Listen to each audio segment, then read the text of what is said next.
Hello friends, super kitchen में आप सभी का बहुत बहुत स्वागत है। आज हम सुपर टेस्टी और सुपर क्रंची बेकरी स्टाइल जीरा बिस्किट बनाने वाले हैं।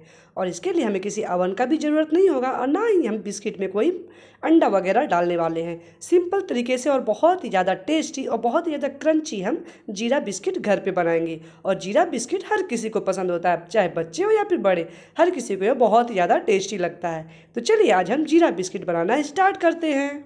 जीरा बिस्किट बनाने के लिए सबसे पहले हम जीरा को फ्राई करेंगे। तो इसके लिए मैं यहाँ पर 50 ग्राम का जीरा का पैकेट ली हुई हूँ और फिर इसे हम हल्का से यहाँ पर फ्राई कर लेंगे। ये जले नहीं, हमें ध्यान में रखना है और फिर क्रंची हो जाए इतना हमें इसे भूनना है। और ये देखिए लगभग 5 मिनट मैंने बिल्कुल लो फ्लेम पे इसे फ्राई किया है और अच्छे तरीके से हमारा जीरा फ्राई हो गया है। अब हम जीरा को एक बाउल में यहाँ पर निकाल लेंगे और ये देखिए मैं आपको जूम करके दिखा रही हूँ। ये जीरा हमारा परफेक्ट अच्छे तरीके से फ्राई हो गया है। इसे बिल्कुल भी ज़्यादा हमें ओवर कुक नहीं करना है, ओवर फ्राई नहीं करना है ताकि ये काला ना हो जाए, इससे हमारे बिस्किट का टेस्ट खराब हो जाएगा। अब हम बिस्किट बनाना स्टार्ट करते हैं। तो मैं यहाँ पर आधा कप यहाँ पर घी ली हुई हूँ और आधा कप मैं यहाँ पर रिफाइंड ऑयल यूज़ कर रही हूँ। एक बाउल में हम यहाँ पर रिफाइंड ऑयल और घी यूज़ कर रहे हैं। अब मैं यहाँ पर कप से 1 कप अंदाज यहाँ पर चीनी का पाउडर ले रही हूँ। चीनी को हम मिक्सर में डालेंगे और उसे पीस लेंगे। इसका पाउडर बन जाएगा तो फिर हम यहाँ पर बटर के साथ यहाँ पर यूज़ करेंगे और फिर हम ऑयल के साथ इन सभी को अच्छे तरीके से मिक्स करेंगे। लगभग 5 से 7 मिनट इसे अच्छे तरीके से हमें मिक्स करना है, तभी हमारा बिस्किट यहाँ पर फ्लफी और टेस्टी बनकर तैयार होगा। तो ये पॉइंट हमें नोट करना है कि हमें इसे अच्छे तरीके से यहाँ पर मिक्स करना है। और ये देखिए कलर हमारा बिल्कुल चेंज हो चुका है। अगर आप चाहें तो इसे मिक्सर में भी अच्छे तरीके से 2-4 मिनट इसे मिक्स कर लीजिए। ये देखिए पूरा लाइट कलर इसका हो जाएगा, ये पूरा वाइट कलर पे आ गया। इसे मैंने अच्छे तरीके से 10 मिनट मिक्स कर लिया है। ये हमारा प्रोसेसिंग कंप्लीट हो गया है। अब हम यहाँ पर मैं थोड़ा सा गुनगुना दूध डाल रही हूँ। आप चाहे तो यहाँ पर नॉर्मल टेम्परेचर के भी दूध को यूज़ कर सकते हैं, बट मैं इस टाइम दूध गर्म था तो यहाँ पर दूध को यहाँ पर यूज़ कर रही हूँ। मैं यहाँ पर कप से बोली तो आधा कप अंदाज दूध डाल रही हूँ और इन सभी को हम अच्छे तरीके से यहाँ पर मिक्स कर लेंगे। लगभग फिर से हम इसे 5 मिनट अच्छे तरीके से मिक्स कर लेंगे ताकि ये पूरा फ्लफी हो जाए। ये हमारा बटर जितना अच्छे तरीके से मिक्स होगा उतना ही हमारा पूरा लाइट वेटेड बिस्किट बन के तैयार होगा। तो यहाँ पर मैंने अच्छे तरीके से 5 मिनट मिक्स कर लिया है। अब मैं यहाँ पर 1 कप मैं यहाँ पर आटा यूज़ कर रही हूँ। ये मैं आटा और मैदा दोनों से बिस्किट बना रही हूँ। आप चाहें तो नॉर्मल आटा से या फिर नॉर्मल मैदा से बनाइएगा तो फिर अच्छा नहीं होगा। दोनों को मिक्स करके बनाइएगा तो ज़्यादा खासा आपका बिस्किट बनके तैयार होगा। तो मैं यहाँ पर 2 कप मैदा यूज़ कर रही हूँ और 2 कप मैंने यहाँ पर आटा को दिया हुआ है। टोटल हमारा 4 कप यहाँ पर मैदा और फिर आटा मिक्स करने के बाद हो चुका है। अब हम इन सभी को यहाँ पर अच्छे तरीके से मिक्स कर लेंगे। हाथों को अच्छे तरीके से धो लेंगे और फिर इन सभी को मिक्स करेंगे। तो यहाँ पर मैं थोड़ा सा यहाँ पर जीरा डाल रही हूँ। हमने जो फ्राई करके जीरा को रखा हुआ है, आधा जीरा डालेंगे। 2 चम्मच मैं यहाँ नमक डाल रही हूँ और 1 चम्मच मैं यहाँ पर बेकिंग पाउडर डाल रही हूँ। आप चाहें तो बेकिंग पाउडर, नमक और फिर आटा और मैदा को इसमें छान के भी यूज़ कर सकते हैं, जिस तरह से हम केक वगैरह में छान के यूज़ करते हैं। तो यहाँ पर हम इन सभी को मिक्स करके अब इसका एक डो बनाएंगे। तो हमें यहाँ पर आटा को नॉर्मली रोटी की तरह गूँथना नहीं है, बस इसका एक हमें डो बना करके रख देना है। एक दूसरे में ये मिक्स हो जाए और फिर ये देखिए मैंने मेरे हाथों के प्रोसेस को आप देख सक रहे होंगे कि मैंने इसे अच्छे तरीके से गूँथा नहीं है। इसे हमें सॉफ्ट डो बिल्कुल भी नहीं लगाना है, बस इसे एक दूसरे में जॉइंट कर देना है, हल्का सा मिक्स टाइप का कर देना है, तभी हमारा खास्ता बिस्किट बनके तैयार होगा। अगर आप इसे आटा की तरह गूँथ देंगे तो वो हमारा बिस्किट परफेक्ट बनके तैयार नहीं होगा। इसे हमें सिर्फ एक दूसरे में जोड़ करके रख देना है। इस तरह से हम इसका आटे को अच्छे तरीके से एक दूसरे में मिक्स करके बस हल्का सा स्मूथ हो जाए और फिर 2-4 मिनट इसे हम इसी तरह से गूँथ करके हम इसे ढक करके रख देंगे। अब मैं यहाँ पर गैस को ऑन कर रही हूँ और गैस के ऊपर हम एक बड़ा सा कढ़ाई रखेंगे। तो हम यहाँ पर कोई अवन यूज़ नहीं कर रहे घर पे, नॉर्मल हम कढ़ाई या फिर तवे पे भी आप इसे बना सकते हैं। तो हम इसी को अभी प्रीहीट कर लेंगे। अवन मैं यहाँ पर जो केक बनाने के लिए नॉर्मल नमक यूज़ करती हूँ, उसी नमक को मैंने डाल दिया है और फिर एक ये देखिए कटोरी को मैंने डाल दिया है और फिर इसे ढक करके लगभग 10 मिनट हम रख देंगे। जब तक 10 मिनट हमारा आटा यहाँ पर रेस्ट हो रहा है तब तक 10 मिनट मैं यहाँ पर कढ़ाई को भी गर्म होने के लिए रख दी हूँ, बिल्कुल लो फ्लेम पे रख दी हूँ। अब मैं यहाँ पर एक थाली में यहाँ पर, अगर आपके पास बटर पेपर है तो बटर पेपर यूज़ कीजिए या फिर मैं यहाँ पर नॉर्मल थाली में पेपर को यूज़ कर रही हूँ। नॉर्मल मैं कागज़ को ली हुई हूँ, उसके शेप में कट कर ली हूँ ताकि हम अच्छे तरीके से इसे बेक कर पाएँ।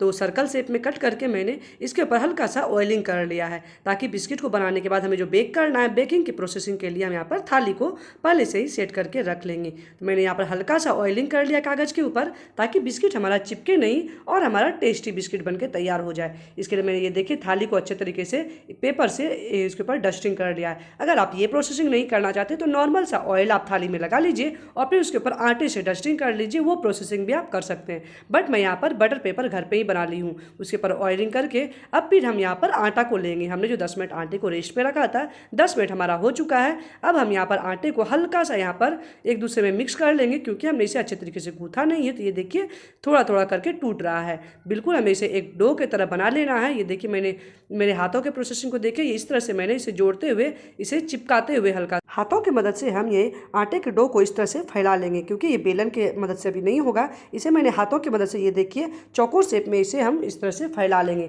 ताकि इसके ऊपर हम बेलन हल्का हल्का चला पाएँ। और फिर ये देखिए मैंने इसे अच्छे तरीके से सेट कर लिया है हाथों से। अब हम इसे बेलन से थोड़ा सा यहाँ पर बेल लेंगे। तो मैं यहाँ पर हल्का सा जीरा जो फ्राई करके रखा हुआ है हमने, जीरा को ऊपर से फिर से ऊपर से डालेंगे हल्का सा, और फिर बेलन की मदद से हम इसे अच्छे तरीके से बेल लेंगे। इसे में ज़्यादा बिल्कुल पतला भी नहीं करना है और ज़्यादा मोटा भी नहीं रखना है, इसे मीडियम शेप में हमें इसे बेल लेना है। अब फिर मैं यहाँ पर इसे अच्छे तरीके से बेल ली हूँ और फिर अब हम यहाँ पर एक चाकू लेंगे, और फिर चाकू या फिर आपके पास अगर इस तरह का पिज्ज़ा कटर है तो पिज्ज़ा कटर से भी आप यहाँ पर बिस्किट की कटिंग कर सकते हैं। तो यहाँ पर मैं एक आप स्केल ले लीजिए, या फिर स्केल नहीं है तो आप खुद से भी यहाँ पर एक शेप में हमें यहाँ पर बिस्किट को कट करेंगे तो ज़्यादा ही अच्छा देखने में लगेगा। और ये देखिए मैंने पिज्ज़ा कटर से इसे काट लिया है, और आप इसके थिकनेस को देख सकते हैं मैंने कितना इसे मोटा रखा हुआ है। और फिर इसके अगल बगल जितना भी एक्स्ट्रा पार्ट है उसे हम निकाल कर दूसरे ट्रिप में हम इसका बिस्किट बनाएंगे। और फिर देखिए अच्छा सा शेप मैंने चौकोर शेप में कट कर लिया है। अब मैं यहाँ पर, मुझे और कुछ भी यहाँ पर स्केल वगैरह नहीं मिला, तो यहाँ पर पेंसिल बॉक्स था, तो पेंसिल बॉक्स के ही वेट से मैंने अच्छे तरीके से इसे कट कर लिया। ये चौकोर शेप में मैंने कट कर लिया है, ताकि हमारा बिस्किट एक शेप में बन के तैयार हो। एक शेप में बनेगा तो बिस्किट हमारा देख के काफ़ी अच्छा लगेगा। और फिर ये देखिए मैंने चौकोर शेप में इसे कट कर लिया है। अब हम इसे हाथ से बिल्कुल भी नहीं उठाएंगे। इसे हाथ से उठाएंगे तो ये टूटने का इस टाइम पे डर रहता है, ये बहुत ही ज़्यादा सॉफ्ट रहता है। और फिर आप जूम करके देख सक रहे होंगे कितना मैंने इसे मोटा रखा हुआ है।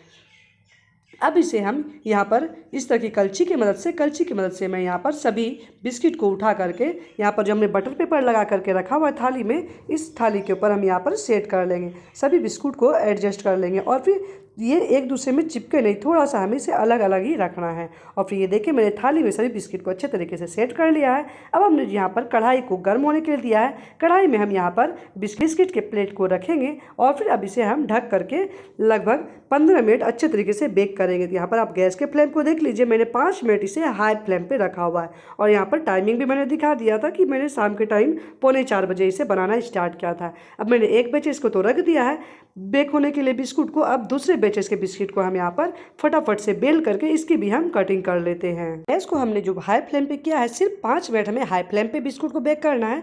5 मिनट के बाद हम गैस को बिल्कुल लो फ्लेम पे बिस्कुट को बेक करेंगे। हम गैस के फ्लेम को लो कर देंगे, और फिर मैं यहाँ पर दूसरे शेप के बिस्कुट को बना रही हूँ। तो ये दूसरे बैचेस के बिस्किट में मैंने हल्का सा यहाँ पर कट का डिज़ाइन दिया हुआ है। आप इस तरह से भी बिस्कुट बनाइएगा तो देखने में ये लुक वाइज काफ़ी अच्छा लगता है। और ये लीजिए मेरा दूसरे बैचेस का भी बिस्किट बनके तैयार हो गया है। अब हम इसे भी बटर पेपर में थाली के ऊपर डाल लेंगे, और ये देखिए मैंने थाली में बिस्किट को अच्छे तरीके से निकाल लिया है। अब हम यहाँ पर और एक मैं यहाँ पर कढ़ाई को बेक होने के लिए दी हूँ। इसमें मैंने कोई नमक वगैरह नहीं डाला है, नॉर्मल मैं यहाँ पर स्टैंड डाल रही हूँ। इस स्टैंड के ऊपर हम इस थाली को, बिस्किट वाले थाली को यहाँ पर बेक करेंगे। इसे भी मैं लगभग 15 मिनट यहाँ पर बेक की, और हमारा यहाँ पर सुपर टेस्टी बिस्किट बनकर तैयार हो जाएगा। तो मैंने एक बड़े कढ़ाई में, और फिर एक छोटा सा कढ़ाई था, इसमें भी मेरा 8-10 बिस्किट आ गया। तो ये फिर मैं इसे भी अच्छे तरीके से ढक कर इसे भी मैं बेक कर ले रही हूँ। अच्छा, लगभग 15 मिनट के बाद मैंने बिस्किट को फिर से निकाला हुआ है, और फिर ये देखिए हल्का सा ये फ्लपी हो गया है, ये फूल गया है। अब फिर मैं इसे इसे दूसरी तरफ इसे मैं पलट दे रही हूँ। 15 मिनट के बाद मैंने ये इस टाइम पे बहुत ज़्यादा गर्म है, अगर आप इसे पलट पाते हैं तो पलटिए, नहीं तो फिर आप छोड़ दीजिए, नहीं तो ये टूटने का इस टाइम पे ज़्यादा ही डर रहता है। ये बहुत ही ज़्यादा इस टाइम सॉफ्ट रहता है, और मैं 1-2 बिस्किट यहाँ पर टूट भी गया था, लेकिन इसे पलटने से ये कलर दोनों तरफ अच्छा आता है। तो 15 मिनट के बाद मैंने मीडियम फ्लेम पे करके इसे अच्छे तरीके से पलट लिया है, और फिर ये देखिए हमारा 15 मिनट के बाद परफेक्ट यहाँ पर बिस्किट बन के तैयार हो गया है। 15 मिनट मैंने कुकीज़ को यहाँ पर 15 मिनट लो फ्लेम पे बेक किया है, 15 मिनट में इसे मीडियम फ्लेम पे बेक की हूँ। ये परफेक्ट हमारा आधा घंटा में बिस्किट बनके तैयार हो गया है। अब मैं गैस के फ्लेम को बंद कर दी हूँ, और फिर बिस्किट को बाहर निकाल कर रख दी हूँ। इस टाइम पे ये बहुत ज़्यादा गर्म है, लगभग आधा घंटा मैंने इसे थाली को यूँ ही छोड़ दिया था। जब हमारा बिस्कुट ठंडा हो जाएगा तो अब इसे हम एयर टाइट डब्बे में बंद करेंगे। आधे घंटे के बाद ये लीजिए हमारा बिस्कुट परफेक्ट मार्केट की तरह बनके तैयार हो गया है। ये हार्ड भी हो गया है और अंदर से पूरा सॉफ्ट भी है। ये पूरा खास्ता बिस्कुट हमारा बनके तैयार हो गया है और फिर ये बहुत ही ज़्यादा टेस्टी बनके तैयार हुआ है। मैंने इसे सेकेंड टाइम लगभग बनाया हुआ है। ये बहुत ही ज़्यादा टेस्टी बना हुआ है। आप चाहे तो इस बिस्कुट में थोड़ा सा मिल्क पाउडर का भी यूज़ कर सकते हैं, बट मैंने यहाँ पर कोई मिल्क पाउडर वगैरह यूज़ नहीं किया। नॉर्मल हमारे घर पर जो सामान होता है उन्हीं से मैंने यहाँ पर जीरा बिस्किट बना के तैयार किया हुआ और ये बहुत ही ज़्यादा टेस्टी है। आप कहीं ट्रैवल कर रहे हैं तो ट्रैवल में भी ले जा सकते हैं और फिर आप इसे घर पे भी नॉर्मली बना करके 1 महीने तक अच्छे तरीके से स्टोर करके रख सकते हैं। और ये देखिए मैं आपको एक बिस्किट तोड़ के दिखा रही हूँ कितना खास्ता बन के तैयार हुआ है। ये देखिए ये आराम से टूट जा रहा है। इसे हल्का सा पुश कर रहे तो ये 2-3 टुकड़ा में आ जा रहा है। और ये देखिए इसके अंदर आपको जाली दिख रहा होगा, यानी कि हमारा बिस्कुट बहुत ही ज़्यादा खास्ता बन के तैयार हुआ है। आई होप आपको मेरी वीडियो पसंद आई। अगर मेरी वीडियो पसंद आई तो प्लीज़ कॉमेंट करके ज़रूर बताएँ। Thank you for watching me.